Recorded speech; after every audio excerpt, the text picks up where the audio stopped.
भाजपा के वरिष्ठ नेता एवं नैना देवी विधानसभा क्षेत्र के विधायक रणधीर शर्मा ने आज शिमला में प्रेस वार्ता आयोजित की। इस दौरान उन्होंने आरटीजी बजट व अन्य मुद्दों को लेकर पत्रकार वार्ता के दौरान बड़ा बयान दिया। उन्होंने कहा कि केंद्रीय वित्त मंत्री निर्मला सीतारमण द्वारा प्रस्तुत केंद्र सरकार का बजट आत्मनिर्भर और विकसित भारत की दिशा में एक मजबूत कदम है। विधायक रणधीर शर्मा ने कहा कि इस बजट में महिलाओं, युवाओं, किसानों सहित समाज के कई वर्गों के लिए बड़े ऐलान किए गए हैं। यह बजट देश की अर्थव्यवस्था को मजबूती देने के साथ साथ आम जनता के हितों को प्राथमिकता देता है। रणधीर शर्मा ने कहा कि केंद्र की भाजपा सरकार द्वारा प्रस्तुत बजट भारत को फार्मा हब बनाने की दिशा में महत्वपूर्ण पहल साबित होगा। इससे स्वास्थ्य क्षेत्र में नई संभावनाएं खुलेगी और रोजगार के अवसर भी बढ़ेंगे। उन्होंने बताया कि बजट में पूंजीगत व्यय को बढ़ाकर विकास को नई दिशा देने का प्रयास किया गया है। इससे बुनियादी ढांचे, उद्योगों और रोजगार के अवसरों में वृद्धि होगी। विधायक ने कहा कि किसानों की आय बढ़ाने और उसे दोगुना करने की दिशा में मोदी सरकार का यह बजट एक और बड़ा तोहफा है। पिछले बजट में प्राकृतिक खेती को बढ़ावा दिया गया था और इस बजट में किसानों व मजदूरों की आय बढ़ाने पर विशेष ध्यान केंद्रित किया गया है। रणधीर शर्मा ने कहा कि मनरेगा में किए गए सकारात्मक बदलावों से इस बार शुरुआत से ही बेरोजगारों और मजदूरों को अधिक लाभ मिलेगा, जिससे ग्रामीण अर्थव्यवस्था को मजबूती मिलेगी। उन्होंने कहा कि यह बजट देश को आत्मनिर्भर बनाने के साथ साथ विकसित भारत के संकल्प को साकार करने वाला बजट है। हिमाचल प्रदेश भारतीय जनता पार्टी का मानना है कि 1 फरवरी 2026 को देश की वित्त मंत्री श्रीमती निर्मला सीतारमण जी ने जो वर्ष 2026-27 का बजट प्रस्तुत किया, वो आदरणीय प्रधानमंत्री जी के विकसित और आत्मनिर्भर भारत के संकल्प को पूरा करने का एक मजबूत आधार है। हम सब जानते हैं कि वर्तमान दौर वैश्विक स्तर पर आर्थिक उथल-पुथल का चला है। There is economic turbulence in the whole world, और उसके बावजूद भी भारत की इकोनॉमी तेजी से बढ़ रही है और जहां भारत 2014 से पहले आर्थिक दृष्टि से दुनिया में 11वें स्थान पर था, वहां आदरणीय प्रधानमंत्री श्री नरेंद्र मोदी जी की सोच, उनके प्रयासों, उनकी नीतियों के कारण आज देश आर्थिक दृष्टि से दुनिया की चौथी शक्ति बन गया है। और अब जो हमारी केंद्र सरकार का लक्ष्य है, इस देश को दुनिया की तीसरी आर्थिक शक्ति बनाना है, आर्थिक दृष्टि से तीसरे स्थान पर, तीसरे पायदान पर लाना है। उस दिशा में ये बजट एक महत्वपूर्ण कदम है। हम सब ये भी जानते हैं कि जब ये बजट बना उस समय भारत को अनेक चुनौतियों का सामना करना पड़ रहा था। एक तरफ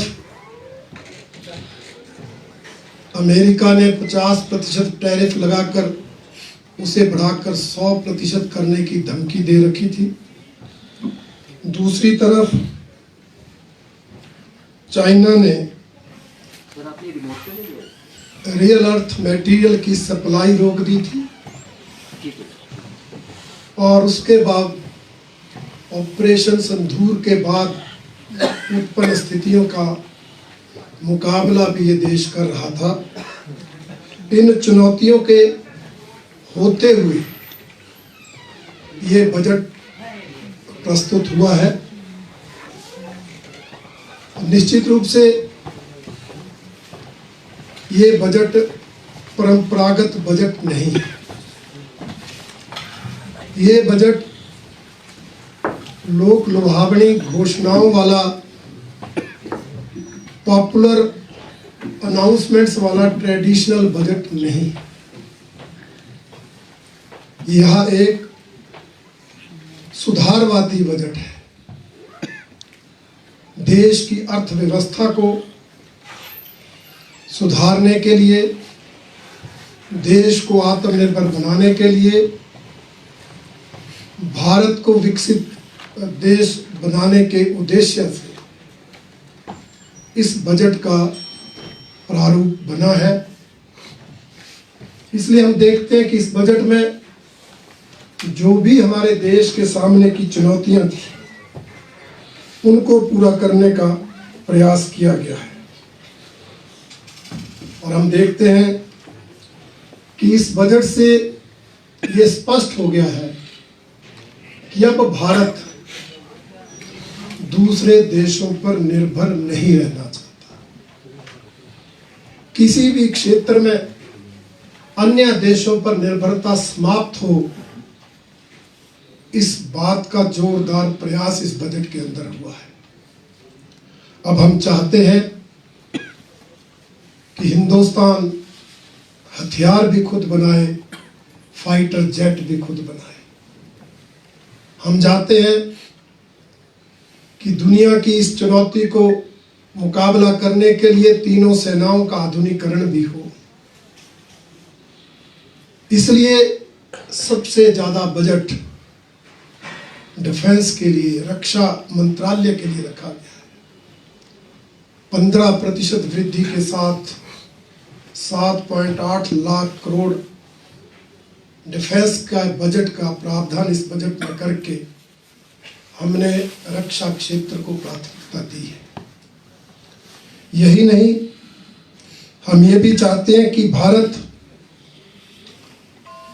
अब सेमीकंडक्टर खुद बनाए, माइक्रोचिप्स खुद बनाए। इस पर भी अन्य देशों की निर्भरता अब समाप्त हो। इसलिए आपने देखा इस बजट में सेमीकंडक्टर मिशन 2 उसको भी प्राथमिकता दी गई है, ताकि इस दृष्टि से भी देश आगे बढ़ सके।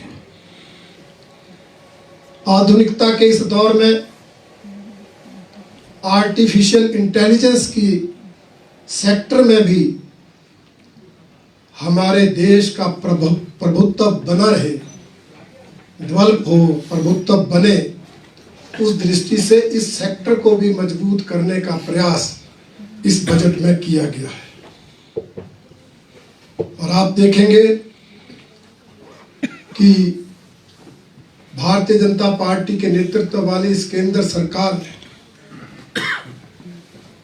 भारत का आर्थिक प्रभुत्व पूरी दुनिया में हो।